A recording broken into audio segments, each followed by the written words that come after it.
नमस्कार। आज हम करने जा रहे हैं कबीर की साखियाँ। कबीर की साखियाँ आरंभ करने से पहले मैं कबीर नाम जो प्रयोग कर रहे हैं, कबीर शब्द है जो कबीरदास जी का नाम है, उसका अर्थ ही स्पष्ट करना चाहती हूँ। कबीर का अर्थ होता है महान। कबीर का अर्थ क्या होता है? महान। तो कबीरदास जी ने अपने नाम को ही सार्थक कर दिया और एकमात्र रचना से ही लोक प्रसिद्धि को प्राप्त किया। आप जानते ही हैं कबीरदास जी निरक्षर थे। वे अपनी वाणी को मौखिक उपदेश के रूप में प्रकट करते थे, यानी कि वे अपनी वाणी यानी कि जो भी उपदेश देते थे सिर्फ बोलते बोलते थे, और उनकी वाणी को उनके शिष्यों ने ही कलमबद्ध किया, यानी कि लिखने का कार्य उनके शिष्यों ने किया। ठीक है। आज हमें सिर्फ कबीरदास की एकमात्र रचना प्राप्त होती है। आपको पता होगा वो रचना है बीजक। वो रचना है बीजक।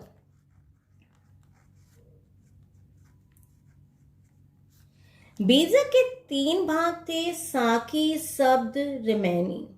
तो साखी के अंतर्गत कबीरदास जी ने दोहे संकलित किए। इन दोहों में भक्ति थी, नीति है, आडंबर विरोध आदि उपदेश हैं। ठीक है। साखियों के अंतर्गत भक्ति, नीति, आडंबर विरोध यानी कि दिखावा नहीं करना चाहिए। ठीक है। वर्णन किया गया है और कुछ पद ऐसे हैं जिसमें गुरु की महिमा का भी वर्णन किया गया है। तो जो पहला आपकी साखी थी उसके अंतर्गत क्या कहा गया था? जाति न पूछो साध की, पूछ लीजिए ज्ञान, मोल करो तलवार का, पड़ा रहने दो म्यान। तो उसका आज हम व्याख्या या संदर्भ भी करेंगे और साथ में प्रसंग भी करेंगे। प्रसंग के अंतर्गत आप देंगे प्रस्तुत साखी हमारी हिंदी के पाठ्य पुस्तक बसंत भाग 3 में संकलित कबीर की साखियों में से ली गई हैं। ठीक है।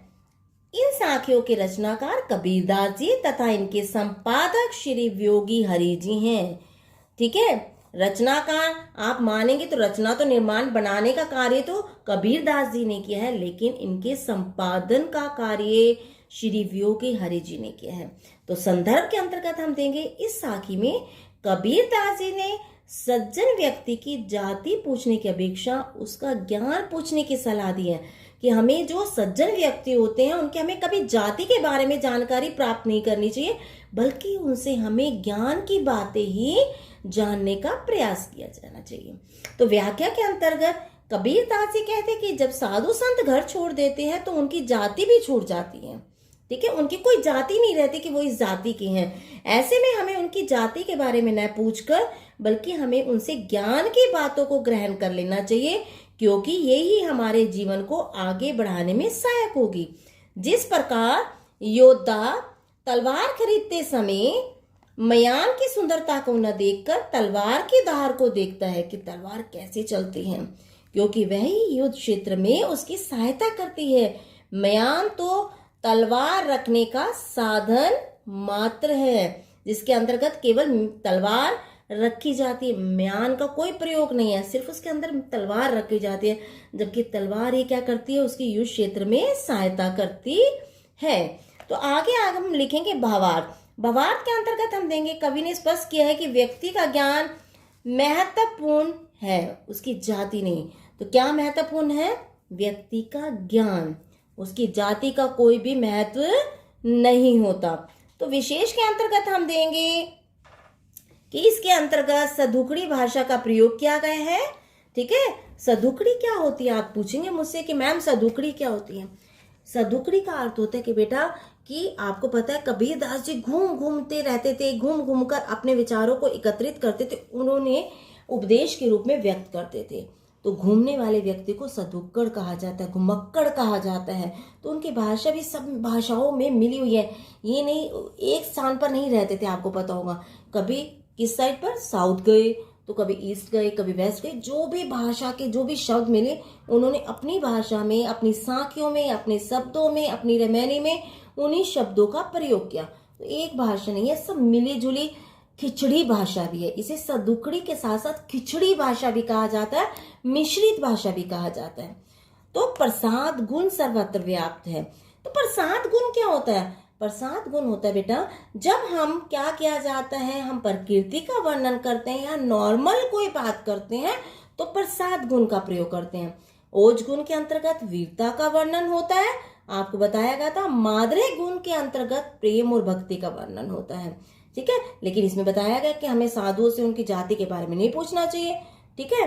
तो इसके अंतर्गत आपने देखा होगा, इस बात को स्पष्ट करने के लिए कवि ने उदाहरण दिया, तो उदाहरण अलंकार तो है ही, साथ में वर्णन क्या है कि हमें क्या पूछना चाहिए साधुओं से, तो वर्णात्मक शैली। 4th पॉइंट है तद्भव शब्दावली का प्रयोग किया गया है, तथा अलंकार में जो 5th पॉइंट है उसमें अलंकार का हम वर्णन करेंगे।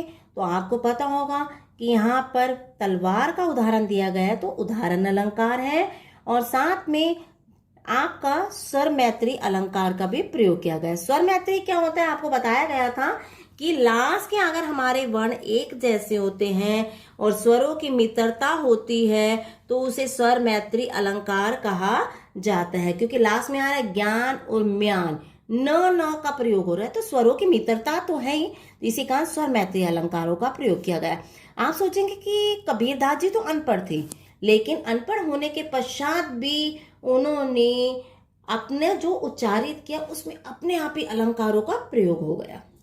आगे की जो हमारी साखियां रह गई हैं वो हम पार्ट 2 में कंप्लीट कर लेंगे, ठीक है। धन्यवाद।